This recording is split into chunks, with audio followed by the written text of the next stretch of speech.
this is a very fun lab. Because you will be able to prepare your own can. So what we are doing is that we will use those processed cans and dump them into the can that we are going to reprocess. And our goal is to see how the temperature changes in the retort process. So we have this thermocouple. This logs temperature every 3 seconds. This is very specialized sensor because it has to tolerate very high temperature and the water and the pressure. So this small pieces can be easily $1,000 or more. And we have battery inside, and those batteries are also specialized. So this is a very tiny but very expensive stuff we use to monitor the temperature change. And sometimes we also measure the pressure change because the pressure sometimes will lead to the explosion of the can during processing. Sometimes it's bad. Okay. But here, this time we are only monitoring the temperature curve. And the different food products, depending on its viscosity and its geometry, they have different heat penetration rate. So this is something that you have to discuss when you see the temperature curve. So what we are going to do today is you guys will use the can opener to open those already commercialized processed foods, and then dump everything to this can. This is number 303 can, right? Number 303 can. And we'll put the sensor at the bottom. So at the bottom, Molly already installed a feeder for us. So you just need to, so it will fit there once you press it. Okay, so you see. And afterwards, so this is about 1/3 of the height of the total can. So this is normally about 1/3 to 2/3 is the cold point. The reason that I want to measure the temperature at the cold point is because if the cold point can reach the high temperature, then the surrounding area, the temperature is much higher. So cold point is a critical spot that we are monitoring for all the canning process. So that is why that the height has to be very specialized for this can. If you're using a very large can, number 1 can, then you cannot use this, okay? You have to change the fitting. So after we put in the sensor and seal the can with the lid, we'll just leave it to the, move it to the retort, and that's all for you guys, because the retort process takes an hour and a half, and it doesn't make much sense for you to wait here. Okay. Do you have anything else? I would just add that canning gets a very bad rap, right? But think of all the products that if we did not have canning would be wasted, right? So think of tomato paste, diced tomatoes, how many people are utilizing canning? So it is a very, very viable part of the industry, and it is something that is not going away. So our retort is very, very nice retort, but to have you guys stand and literally you're watching just, it looks the exact same as it does right now when it's running, okay? You will be able to see the temperature profile of the retort as well as what we pull off of these. Things to consider is the viscosity of each of these products when you guys are doing your lab report, when you see their temperature low, okay? So certain products are more viscous than other products. Those potentially will not be heated all the way through to the thermal death curve, okay? So just things to think about. I know canning is not super popular, but it is a huge, huge, huge part of the food industry still, okay? Do you guys have any questions about it? The retort in general? Okay. How many people have like pressure cooked something at home? So essentially a very, very large pressure cooker, okay? Thank you. There's a number starting with M.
is the Dixie double steamer. It's one of the best steamers that we use because it's very easy. Normally when we steam a can, it's manual work and it requires a lot of manpower. But here you can see, here inside everything here is electric, and we use the gas to lift the sample together. So here you see there are like two parts, the front one and the back one. So the front one is actually, it's doing like double seal. So the front one is like doing this way, and the back one is kind of bending it forward. Is that right? So in that way, it's kind of locked. Okay, so it always goes two steps. The first one will lock first, and afterwards the second one will lock later. Okay, and is there anything else? I would add, you guys will see this a bunch now, this type of technology now that there's so many micro brews and nano brews out. If you've gone to, you guys are probably not of age, but a lot of places have a crowler now. It's the same type of operation that is working on a beer can, okay? This is a really nice machine. It can handle from a tomato paste can, the really, really tiny ones, all the way up to a number 10 can. The only things that need to be changed out are the base plate and the operations. There is a little view window. It is very, very small to see through it. But once you've loaded your can onto the base plate, you're going to put your lid up on the top. It's got a magnet there that will hold it in place. And the moment you close the door, you'll see it spin. First operation comes in, then second operation, and you'll hear it stop and you'll pull your seamed can out. Issues that you see with seamed cans. The most common one is a false seam. So it will have a little triangle down on the can. So what happened is the can piece actually folded down prior to meeting the lid. So it looks like it's sealed, but it's really not. It's like this against each other, okay? With canning, I used to say there wasn't a recall on a can except in 1905 with mushrooms. There was a botulism case about 2 years ago. How many people heard about it? Anybody? It was from a gas station right outside of Sacramento, nacho cheese sauce. Okay, so it ended up actually killing 2 different people.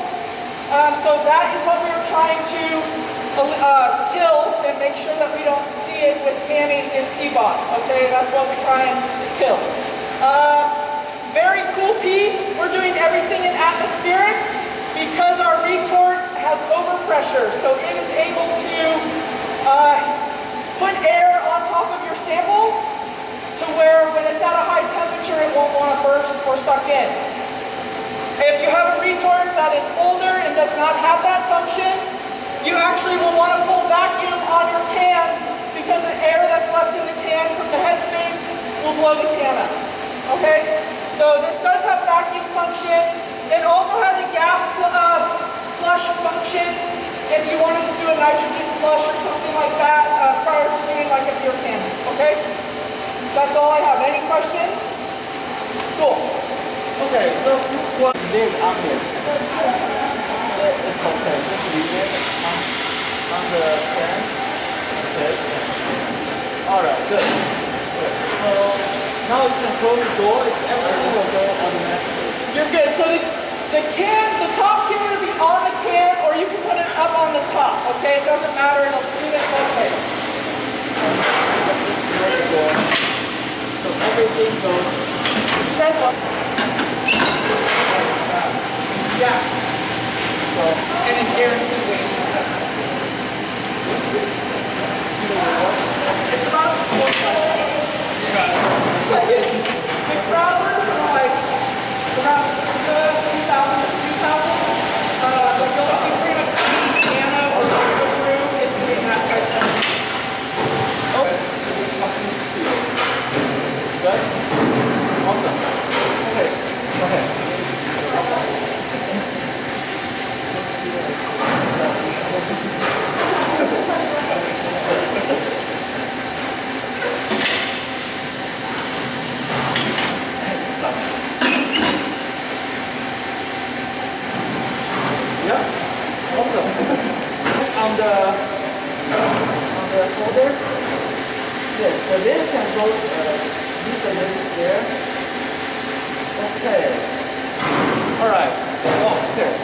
So now you can close the door.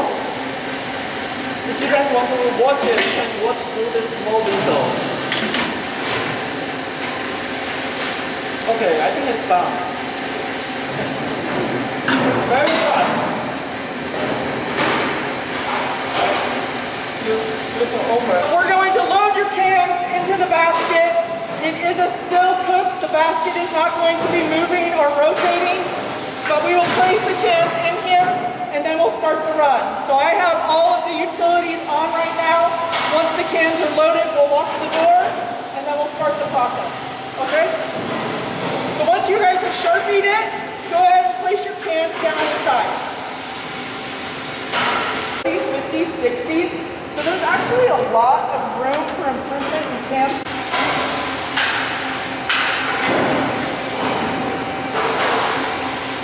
Okay, so I will send you guys the video and the data. I will probably go through the data tomorrow in the class.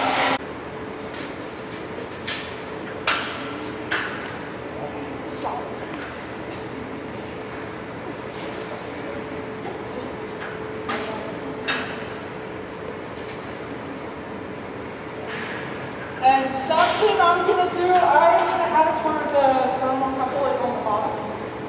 I'm just going to move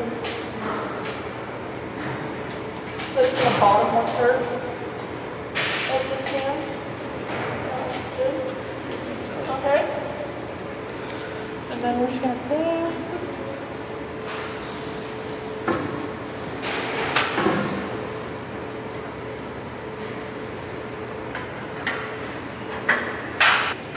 So there are two types of report, right? Fuel report and the rotary report. And for this one, we can change it to rotary, but right now we just keep it for fuel. So the rotary report is very good for those instant foods like tomato paste, and those biscuits like jam. But for this one, we don't need much of education. We don't have much education, and basically heat is penetrated by conduction, not much convection. So that's about it. So you guys, this is essentially a very large pressure cooker. We have two MIGs, mercury and glass thermometers. They're at different locations because the steam is coming in from here, here, here, here. Okay, so the MIGs are in different locations because you want to make sure that everything is being treated with the same temperature, okay? This unit is very nice. It essentially has a recipe plugged into it. We are going to run that recipe. So think about your products and the differences of your products and whether or not that recipe will actually achieve lethality with each of your products, okay? This may seem like very outdated technology, but it is prevalent. It is everywhere, and it's still a really good resource for us to save our crops, okay? So right now we will do a still run. Still means that the cans are not going to be agitated while they are in there. We're going to load it into the basket.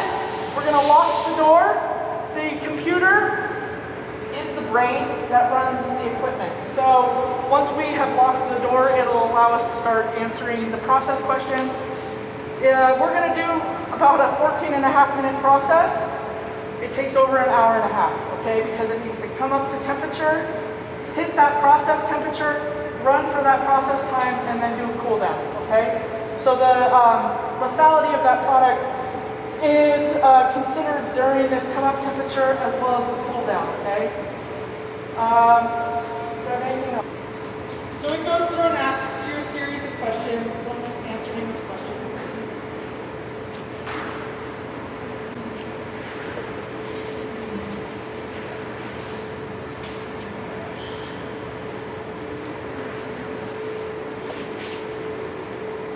You're saying that like it runs a recipe. What recipe are you going to be running? We are running, it's called ball number 1. It is 14.38 minute cook ball.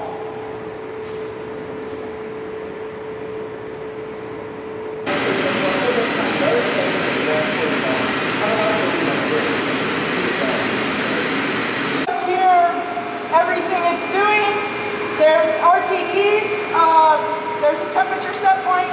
So we're at 78.75, and our temperature set point's 80. And then once it hits that, it's going to go to a different temperature set point, and it's going to continue to climb, okay?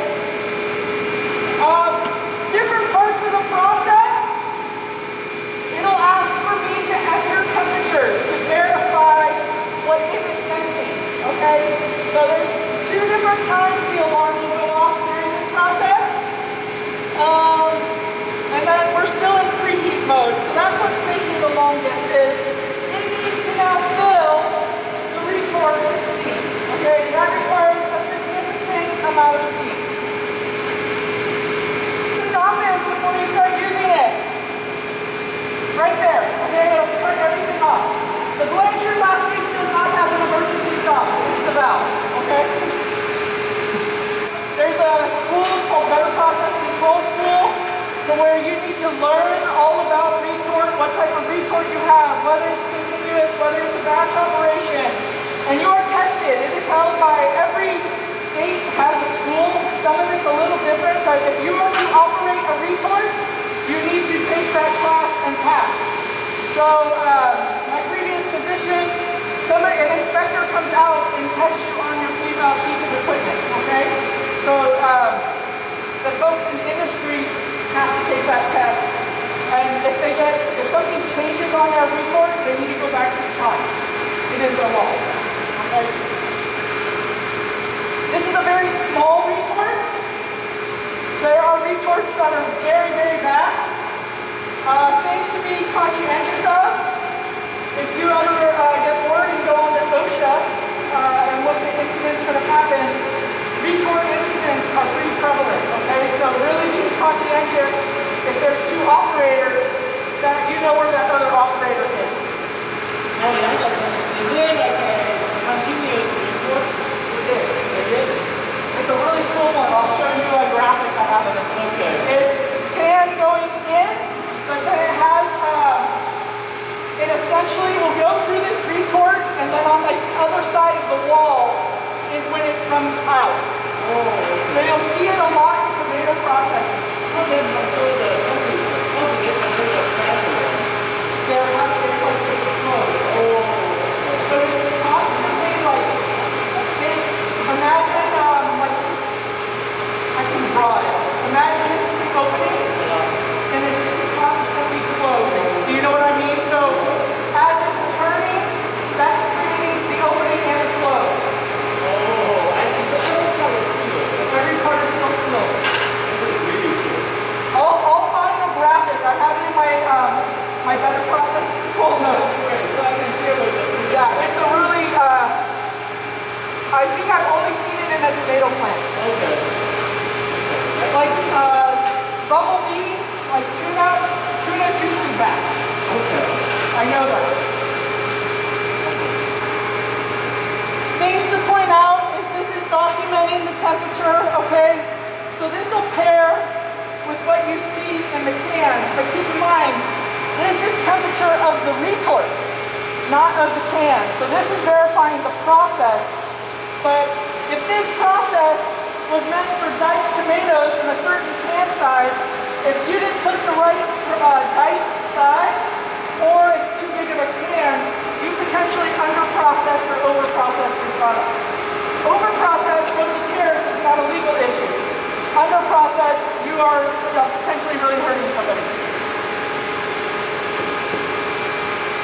Of these products, what do you think is the safest one that if it was under-processed? Eat.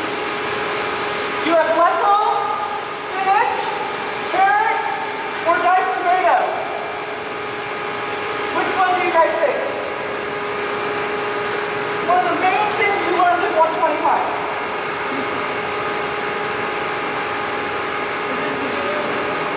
Why do you think? So acidity plays a huge role in anything can. I am somebody that, like, if your neighbor is giving you canned mushrooms, I would not eat your neighbor's canned mushrooms, okay? I would have to eat my neighbor's salsa, okay? So those are things to think about, like, because of how much acid is in a tomato.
production unit, okay, that came here. So if there's not a recipe plugged in, it doesn't know what to do. So we're taking our recipes out of bulb, like there's a bulb canning. We're taking them from there and plugging it in. Right?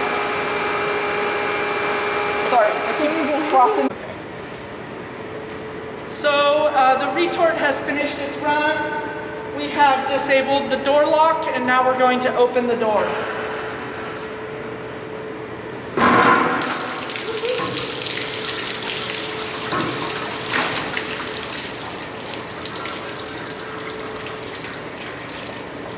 And we will grab the cans out. Lentils. What'd we end up? That one didn't get labeled.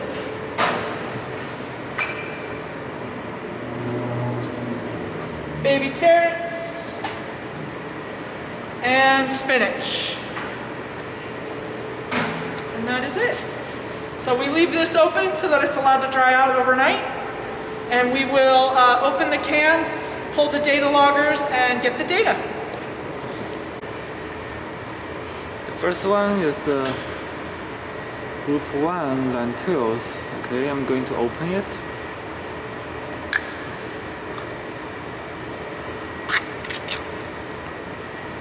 Okay.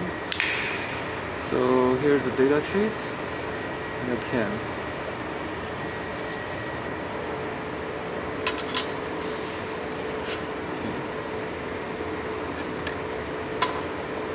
Okay, so I put the data trees here. It's 18 ounce. So you can look at the color, how it changes. Okay. Okay, spinach. To open it.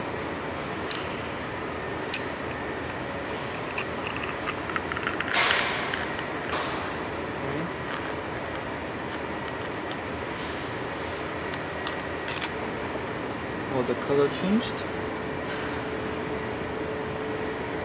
Okay. So the spinach after processing is 16.4 pounds. Okay. Next one we have is the baby carrots. Okay. Baby carrots. Let me open it.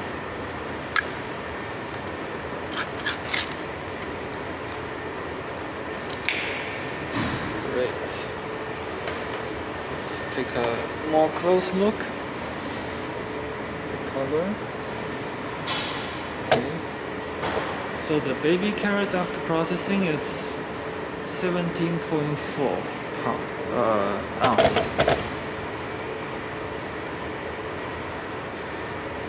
Diced tomato. Okay. Diced tomato. And let me open it.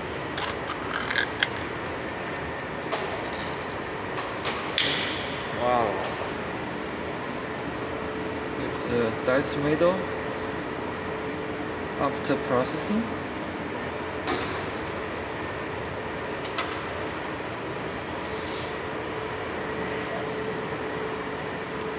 So it's 16.4 ounce.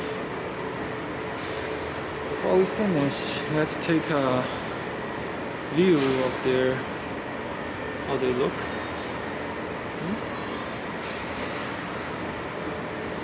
Alright. So now we just took off the fitting. Now we have all the data trace ready, and we'll put them into the trace reader, and this will convert the data to the computer. So that's it for this lab.